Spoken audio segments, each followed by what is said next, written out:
नमस्कार। Vision IAS के news today के इस अंक में आप सभी का स्वागत है। इस अंक में हम आपके लिए लेकर आए हैं यूपीएससी परीक्षा की दृष्टि से महत्वपूर्ण कुछ अहम खबरें। इस अंक के साथ मैं हूं दिव्या तोमर।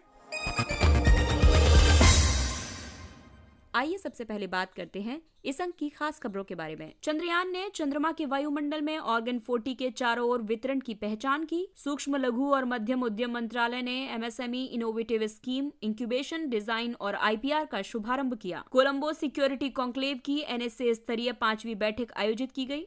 भारतीय पुरातत्व सर्वेक्षण ने ओडिशा सरकार को पत्र लिखकर पुरी हेरिटेज कॉरिडोर प्रोजेक्ट से जुड़े खतरों के बारे में चेतावनी दी। मुख्य चुनाव आयुक्त ने कहा, निर्वाचन आयोग एक राष्ट्र एक चुनाव के विचार को साकार करने के लिए तैयार। और भारतीय मानक ब्यूरो ने सोया उत्पाद निर्माताओं से गुणवत्ता प्रमाणन प्राप्त करने और आईएसआई मार्क का उपयोग करने के लिए कहा। और आइए अब खबरों पर विस्तार से चर्चा करते हैं।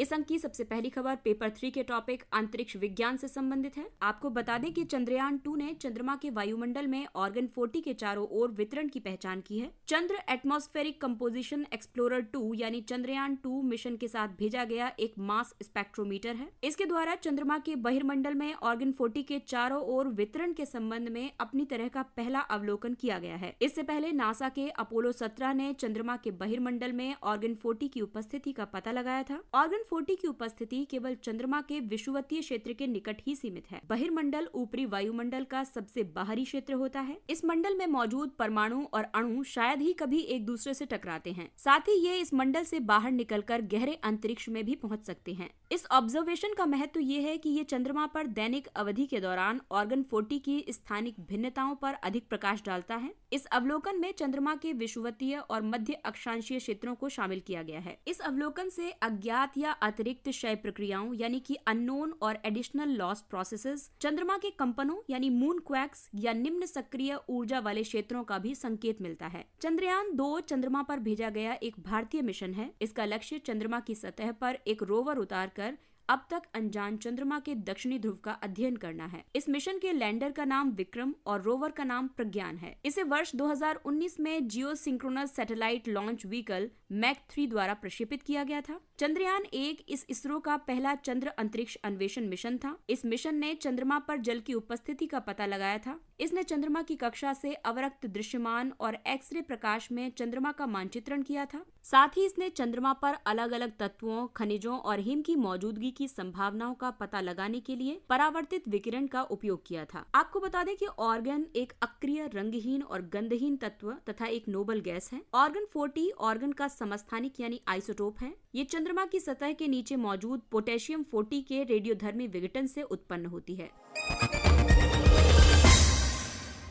अगली खबर सूक्ष्म एवं लघु उद्योगों से संबंधित है। सूक्ष्म लघु और मध्यम उद्यम मंत्रालय ने MSME innovative scheme, incubation, design और आईपीआर का शुभारंभ किया है। ये योजना इंक्यूबेशन में नवाचार, डिजाइन संबंधी हस्तक्षेप और बौद्धिक संपदा अधिकार के संरक्षण को एक साथ शामिल करने वाले एक समन्वित दृष्टिकोण पर आधारित है। इसका उद्देश्य भारत के नवाचार के बारे में सूक्ष्म, लघु और मध्यम उद्यमों के बीच जागरूकता का प्रसार करना और उन्हें एमएसएमई चैंपियन बनने के लिए प्रेरित करना है। चैंपियन का मतलब है उत्पादन और राष्ट्रीय क्षमता बढ़ाने के लिए आधुनिक प्रक्रियाओं का निर्माण और सामंजस्यपूर्ण अनुप्रयोग। इसका लक्ष्य मूलतः लघु इकाइयों को विशेष रूप से उनकी समस्याओं और शिकायतों का समाधान करने में मदद और मार्गदर्शन प्रदान करके बड़ी इकाई बनाना है। एमएसएमई इनोवेटिव स्कीम की मुख्य विशेषताएं हैं इंक्यूबेशन, एमएसएमईज में अब तक नहीं प्रयोग की गई रचनात्मकता को बढ़ावा देना और उन्हें सहायता पहुंचाना, नवीनतम तकनीकों को अपनाने के लिए प्रोत्साहित करना। इसके अलावा वित्तीय सहायता के तौर पर प्रत्येक इनोवेटिव विचार के लिए 15 लाख रुपए और उससे संबंधित संयंत्र और मशीनों के लिए 1 करोड़ रुपए प्रदान किए जाएंगे। दूसरी विशेषता है डिजाइन। इसमें कई समस्याओं के समाधान के लिए रियल टाइम आधारित डिजाइन संबंधी समस्याओं पर विशेषज्ञ सलाह और लागत प्रभावी समाधान प्रदान किए गए हैं, जैसे कि नए उत्पादों पर विकास करने के लिए, इन उत्पादों में निरंतर सुधार करने के लिए, इसके अलावा मौजूदा और नए उत्पादों में मूल्यवर्धन करने के लिए। साथ ही वित्तीय सहायता के लिए डिजाइन प्रोजेक्ट के लिए अधिकतम 40 लाख रुपए और स्टूडेंट प्रोजेक्ट के लिए अधिकतम 2.5 लाख रुपए प्रदान किए जाएंगे। वहीं बौद्धिक संपदा अधिकारों के लिए MSMEs के बीच IPRs के बारे में जागरूकता बढ़ाते हुए भारत में बौद्धिक संपदा संस्कृति में सुधार करना है। इसके अलावा IPR का उद्देश्य MSMEs द्वारा विकसित विचारों, तकनीकी नवाचार और ज्ञान संचालित व्यवसाय संबंधी रणनीतियों के संरक्षण के लिए उपयुक्त उपाय करना है। इसके तहत विदेशी पेटेंट, घरेलू पेटेंट, भौगोलिक संकेतक पंजीकरण आदि के लिए वित्तीय सहायता प्रदान की जाएगी। कोलंबो सिक्योरिटी कॉन्क्लेव की NSA स्तरीय 5वीं बैठक आयोजित की गई। वर्ष 2011 में समुद्री सुरक्षा पर राष्ट्रीय सुरक्षा सलाहकार स्तरीय त्रिपक्षीय बैठक का आयोजन किया गया था। बाद में इसका नाम बदलकर कोलंबो सिक्योरिटी कॉन्क्लेव कर दिया गया। ये कॉन्क्लेव या सम्मेलन सदस्य देशों को साझा सुरक्षा खतरों पर क्षमता निर्माण में मदद करता है। इसके संस्थापक सदस्य मालदीव, भारत और श्रीलंका है। हाल ही में संपन्न हुई बैठक में मॉरिशस को नवीनतम सदस्य के रूप में जोड़ा गया है। बांग्लादेश और सेशेल्स को इसमें पर्यवेक्षक का दर्जा प्राप्त है। इसकी 5वीं बैठक में क्षेत्रीय सुरक्षा को मजबूत करने के लिए सहयोग के प्रमुख 5 व्यापक क्षेत्रों की भी पहचान की गई है, जिनमें शामिल है समुद्री रक्षा और सुरक्षा, आतंकवाद और कट्टरपंथ रोधी उपाय करना, तीसरा है तस्करी और अंतर्राष्ट्रीय संगठित अपराध का मुकाबला करना, चौथा है साइबर सुरक्षा, इसके तहत महत्वपूर्ण अवसंरचना और प्रौद्योगिकी की रक्षा करना, तथा अंतिम और 5वां है मानवीय सहायता और आपदा राहत कार्य में सहयोग करना। इसके तहत निर्धारित रोड मैप सदस्य देशों के बीच कुछ महत्वपूर्ण क्षेत्रों के लिए एक मजबूत तंत्र की सुविधा प्रदान करेगा, जैसे कि समन्वित कार्रवाई करने के लिए, क्षमता निर्माण करने के लिए और प्रभावी रूप से सूचना का आदान प्रदान करने के लिए। भारत कोलंबो सिक्योरिटी कॉन्क्लेव को अपनी समुद्री सुरक्षा बढ़ाने के संबंध में एक जरूरी कदम के रूप में देखता है। समुद्री सुरक्षा में समुद्री क्षेत्र से जुड़े व्यापक मुद्दे हैं, जैसे कि राष्ट्रीय सुरक्षा, समुद्री पर्यावरण, आर्थिक विकास और मानवीय सुरक्षा भी इसमें शामिल होती है। विश्व के महासागरों के अलावा ये क्षेत्रीय समुद्रों, प्रादेशिक जल क्षेत्र, नदियों और बंदरगाहों से भी संबंधित हैं। आपको बता दें कि समुद्री सुरक्षा में सुधार के लिए भारत ने कई अन्य कदम भी उठाए हैं, जैसे कि सागर यानी security and growth for all in the region, क्षेत्र में सभी के लिए सुरक्षा और विकास यानी कि सागर। ये नीति अपने समुद्री पड़ोसियों के साथ आर्थिक और सुरक्षा सहयोग बढ़ाने पर केंद्रित है। साथ ही इसके तहत इन पड़ोसियों की समुद्री सुरक्षा से संबंधित क्षमताओं के निर्माण में भी सहायता प्रदान की जाती है। अगला है हिंद महासागर नौसैनिक संगोष्ठी, जिसका उद्देश्य हिंद महासागर क्षेत्र के तटवर्ती देशों की नौसेनाओं के बीच समुद्री सहयोग को बढ़ाना और राष्ट्रों के बीच शांतिपूर्ण संबंधों को बनाए रखने में मदद करना है। इसके अलावा भारत की पड़ोस प्रथम यानी नेबरहुड फर्स्ट की नीति, ये स्थिरता और समृद्धि के लिए पारस्परिक रूप से लाभप्रद, जनोन्मुख और क्षेत्रीय फ्रेमवर्क के निर्माण पर केंद्रित है। अगली खबर पेपर 1 के टॉपिक पुरातत्व या वास्तुकला से संबंधित है। भारतीय पुरातत्व सर्वेक्षण ने ओडिशा सरकार को पत्र लिखकर पुरी हेरिटेज कॉरिडोर प्रोजेक्ट से जुड़े खतरों के बारे में चेतावनी दी है। प्राचीन स्मारक और पुरातात्विक स्थल और अवशेष अधिनियम के तहत इस मंदिर के 100 मीटर के दायरे में कोई भी नया निर्माण कार्य प्रतिबंधित है, जबकि राष्ट्रीय स्मारक प्राधिकरण ने PHCP यानी पुरी हेरिटेज कॉरिडोर प्रोजेक्ट के तहत कुछ निर्माण कार्य के लिए राज्य सरकार को अनापत्ति प्रमाण पत्र जारी किया है। आपको बता दें कि ये निर्माण कथित तौर पर प्रतिबंधित क्षेत्र के भीतर होना है। राष्ट्रीय स्मारक प्राधिकरण केंद्रीय संस्कृति मंत्रालय के तहत एक संगठन है। इसकी स्थापना प्राचीन स्मारक और पुरातात्विक स्थल अवशेष अधिनियम के तहत की गई है। ये प्राधिकरण प्रतिबंधित और विनियमित क्षेत्र में निर्माण संबंधी गतिविधियों के लिए अनुमति प्रदान करने पर विचार करता है। आपको बता दें कि पवित्र पुरी शहर को अंतर्राष्ट्रीय धरोहर स्थल में बदलने के लिए दिसंबर 2019 में पुरी हेरिटेज कॉरिडोर प्रोजेक्ट की घोषणा की गई थी। पुरी के जगन्नाथ मंदिर का निर्माण गंग राजवंश के राजा अनंत वर्मन चोडगंग देव ने 12वीं शताब्दी में पुरी में कराया था।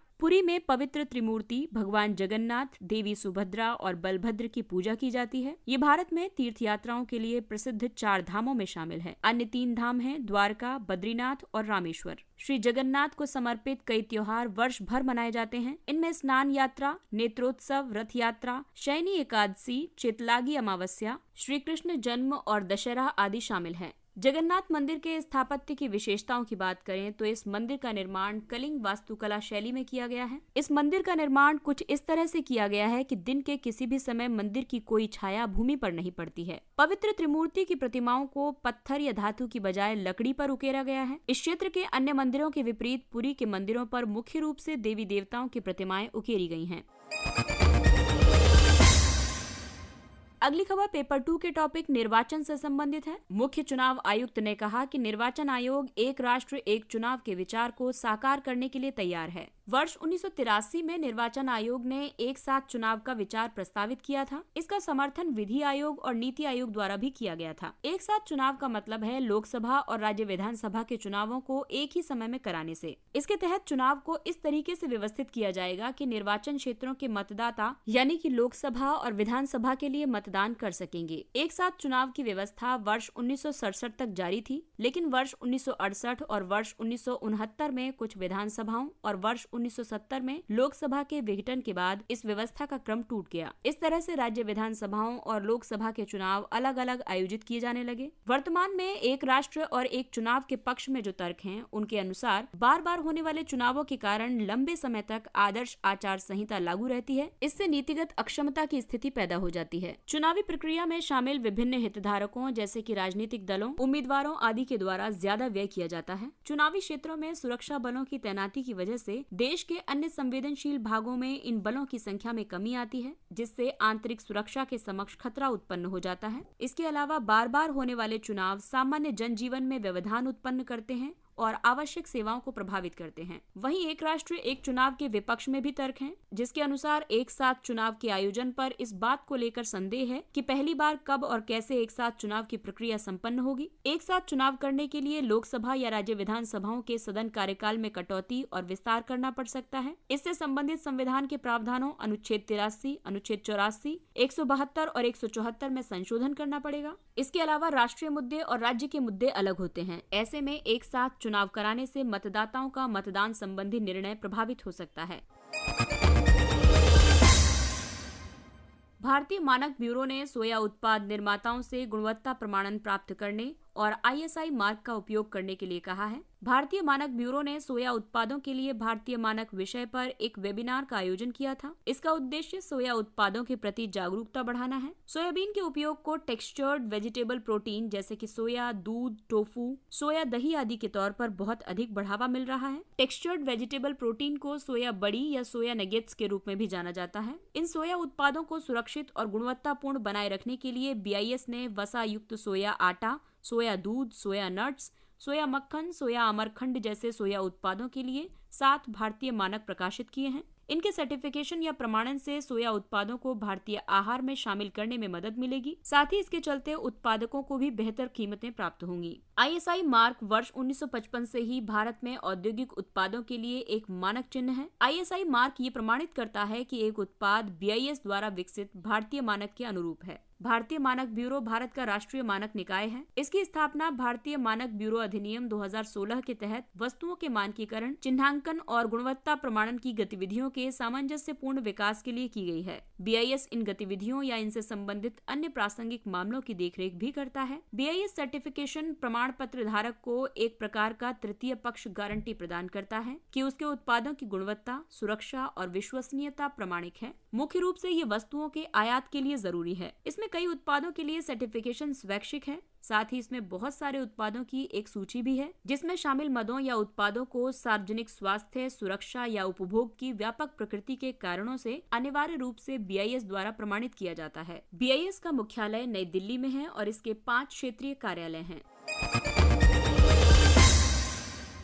और आइए बात करते हैं कुछ अन्य महत्वपूर्ण सुर्खियों की। कोविड प्रभावित क्षेत्रों के लिए ऋण गारंटी योजना LGSCS यानी loan guarantee scheme for Covid affected sectors. सरकार ने स्वास्थ्य देखभाल और चिकित्सा संबंधी बुनियादी ढांचे के निर्माण के लिए क्रेडिट गारंटी योजना की अवधि को 3 माह बढ़ाकर जून 2022 तक विस्तारित करने का निर्णय लिया है। LGSCS का उद्देश्य देश में मेडिकल इंफ्रास्ट्रक्चर को उन्नत करना है। इसमें विशेष रूप से वंचित क्षेत्रों को लक्षित किया जाएगा। ये ब्राउनफील्ड परियोजनाओं के लिए दिए गए ऋण के 50% और ग्रीनफील्ड परियोजनाओं के लिए 75% की ऋण गारंटी प्रदान करता है। ये सुविधा शहरी या ग्रामीण क्षेत्रों में मेडिकल इंफ्रास्ट्रक्चर स्थापित करने के एवज में 100 करोड़ रुपए तक के ऋण पर उपलब्ध है। आकांक्षी जिलों के लिए ब्राउनफील्ड परियोजनाओं का विस्तार करने पर और ग्रीनफील्ड परियोजनाओं दोनों के लिए गारंटी कवर 75% होगा। ये आंशिक रूप से ऋण जोखिम को कम करता है और ब्याज की कम दरों पर बैंक ऋण की सुविधा प्रदान करता है। इसके तहत ऋण गारंटी 3 वर्ष के लिए दी जाती है। साथ ही इस योजना के तहत अधिकतम दर 7.95% ही है।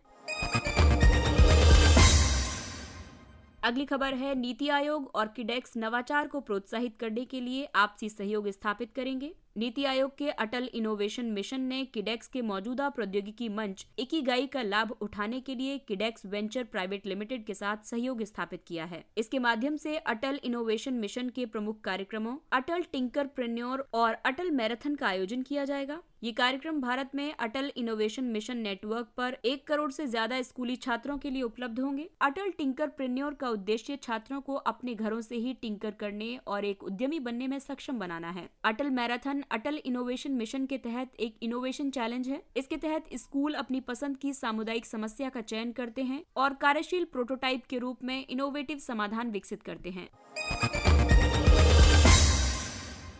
ग्रामीण स्वरोजगार प्रशिक्षण संस्थान RSETIs ये ग्रामीण विकास मंत्रालय की एक पहल है। इसका उद्देश्य उद्यमिता विकास की दिशा में सक्षम ग्रामीण युवाओं के प्रशिक्षण और कौशल अपग्रेडेशन के लिए देश के प्रत्येक जिले में एक समर्पित बुनियादी ढांचा निर्मित करना है। इसका प्रबंधन भारत और राज्य सरकारों के सक्रिय सहयोग से बैंकों द्वारा किया जाता है। भारत सरकार इसके लिए अधिकतम 1 करोड़ रुपए तक एक मुश्त अनुदान सहायता प्रदान करती है। इसके अंतर्गत प्रशिक्षण के सफल समापन के बाद बैंकों द्वारा उद्यमशील प्रकृति के उद्यम शुरू करने के लिए क्रेडिट लिंकेज सहायता प्रदान की जाती है।